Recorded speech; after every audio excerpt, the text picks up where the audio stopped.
एक खौफनाक रात की घटना। मेरे साथ घटी एक ऐसी घटना जो सुनकर शायद आप सभी के रोंगटे खड़े हो जाएंगे। तो बढ़ते हैं कहानी की ओर। रात का अंधेरा अपने चरम पर था। ठंडी हवाओं के झोंके पेड़ों को झंझोड़ रहे थे और आसमान में घने बादल गरज रहे थे। यह सर्दियों की एक ऐसी रात थी जब अकेले घर से बाहर निकलना किसी दुस्साहस से कम नहीं था। लेकिन मुझे एक बेहद ज़रूरी काम से गांव के बाहर वाले जंगल को पार कर पास के शहर जाना था। यात्रा की शुरुआत मैंने अपनी पुरानी टॉर्च उठाई, जैकेट पहनकर घर का दरवाज़ा बंद किया और अपने कदमों को उस कच्चे रास्ते की ओर बढ़ा दिया जो जंगल के बीच से होकर जाता था।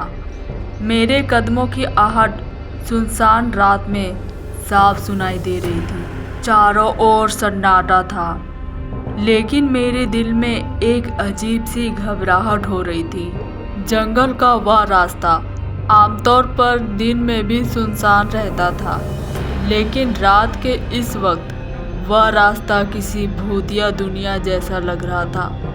हर दिशा में पेड़ थे और उनकी शाखाएं हवा में झूल रही थी। बेहद डरावना पल था। कभी कभी ऐसा लगता मानो कोई उन शाखाओं को हिला रहा हो। जंगल के बीच में चलते हुए मुझे अचानक ऐसा महसूस हुआ जैसे कोई मेरा पीछा कर रहा हो। मैंने पलटकर देखा, लेकिन वहाँ कोई भी नहीं था। मैंने खुद को तसल्ली दी कि वह शायद मेरा वहम हो सकता है, लेकिन अगले ही पल मुझे फिर से वह आहट सुनाई दी। इस बार वह और करीब थी। मैंने अपनी टॉर्च की रोशनी चारों ओर घुमाई, लेकिन कुछ भी असामान्य नज़र नहीं आया। ठंडी हवा के बीच मेरा पसीना छूट रहा था। मुझे महसूस हो रहा था कि कुछ तो गलत है और अजीब अजीब आवाज़ें तो यहाँ से शुरू होती है। जैसे जैसे मैं आगे बढ़ा, जंगल और भी घना और डरावना होता गया। तभी मुझे किसी के हंसने की आवाज़ें सुनाई दी। वह आवाज़ ना तो किसी इंसान की लग रही थी, ना ही किसी जानवर की। वह कुछ ऐसी थी जो सीधे मेरे दिल में खौफ पैदा कर रही थी। मैंने रुककर उस आवाज़ की दिशा में देखने की कोशिश की। टॉर्च की रोशनी झाड़ियों पर पड़ी, लेकिन वहाँ कुछ भी नहीं था।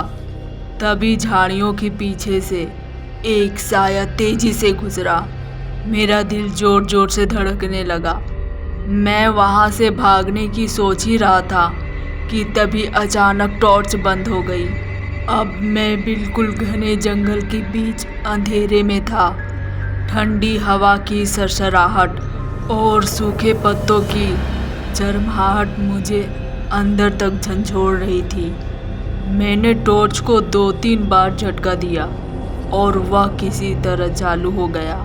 जैसे ही रोशनी हुई, मैंने देखा कि मेरे चारों ओर धुंधले साए से मंडरा रहे हैं। वे इंसानी आकृतियां नहीं थी, लेकिन उनकी आँखों से अजीब सी लाल चमक निकल रही थी। मेरे पैरों ने तो मानो काम करना ही बंद कर दिया था। मैंने किसी तरह हिम्मत जुटाकर वहाँ से भागना शुरू किया। रास्ता कठिन था और ठोकरें खाते हुए मैं आगे बढ़ता चला गया, लेकिन वे साए मेरे पीछे पीछे दौड़ रहे थे।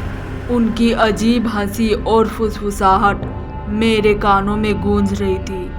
ऐसा लग रहा था मानो मैं किसी डरावने सपने में फंस गया हूँ। भागते भागते मैं एक खुली जगह पर पहुँचा, जहाँ चांदनी थोड़ी साफ थी। मैंने राहत की सांस ली, लेकिन तभी मुझे महसूस हुआ कि मैं किसी झील के किनारे पर खड़ा हूँ। पानी का रंग गहरा काला था और उसमें कुछ हलचल हो रही थी। मैंने झील की ओर ध्यान से देखा तो उसमें मुझे एक आकृति दिखाई दी। वह आकृति धीरे धीरे झील के पानी से बाहर आ रही थी। वह एक लंबी और डरावनी महिला थी जिसके बाल बिखरे हुए थे और उसकी आंखें पूरी सफ़ेद थी।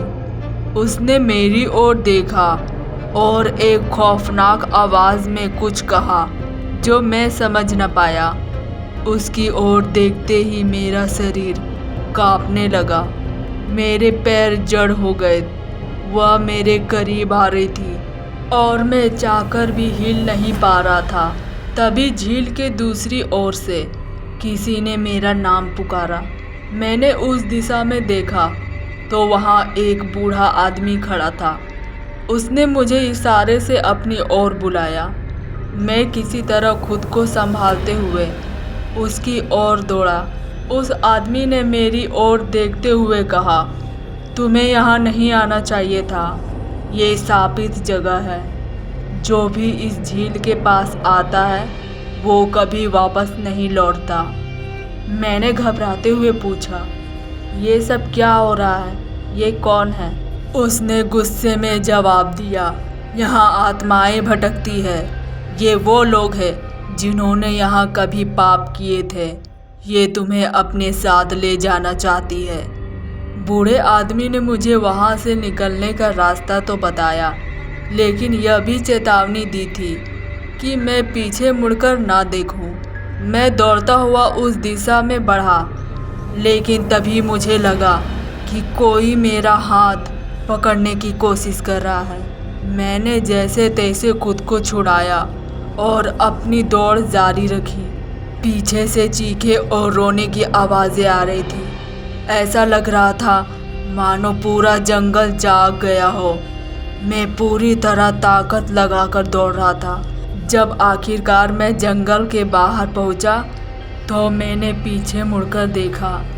जंगल के किनारे पर वही महिला खड़ी थी जिसने झील से बाहर निकलते समय मुझे देखा था।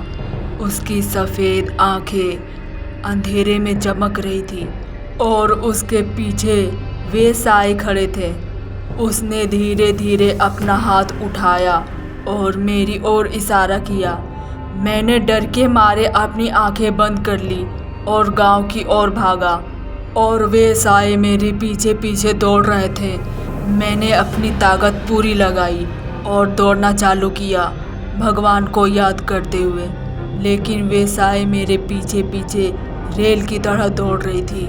मैंने जैसे तैसे करके अपने घर तक तो पहुंच गया। घर पहुंचने के बाद मैंने तुरंत दरवाज़ा बंद किया और बिस्तर पर गिर पड़ा। मेरी सांसें तेज चल रही थी और मेरा पूरा शरीर पसीने से भीगा हुआ था। उस रात मैं पूरी तरह से सो नहीं पाया। वह खौफनाक अनुभव मेरे जहन में बार बार घूम रहा था। आज भी जब मैं उस घटना को याद करता हूँ तो मेरे रोंगटे खड़े हो जाते हैं। उस जंगल की वह खौफनाक रात मेरी ज़िंदगी की सबसे डरावनी घटना थी।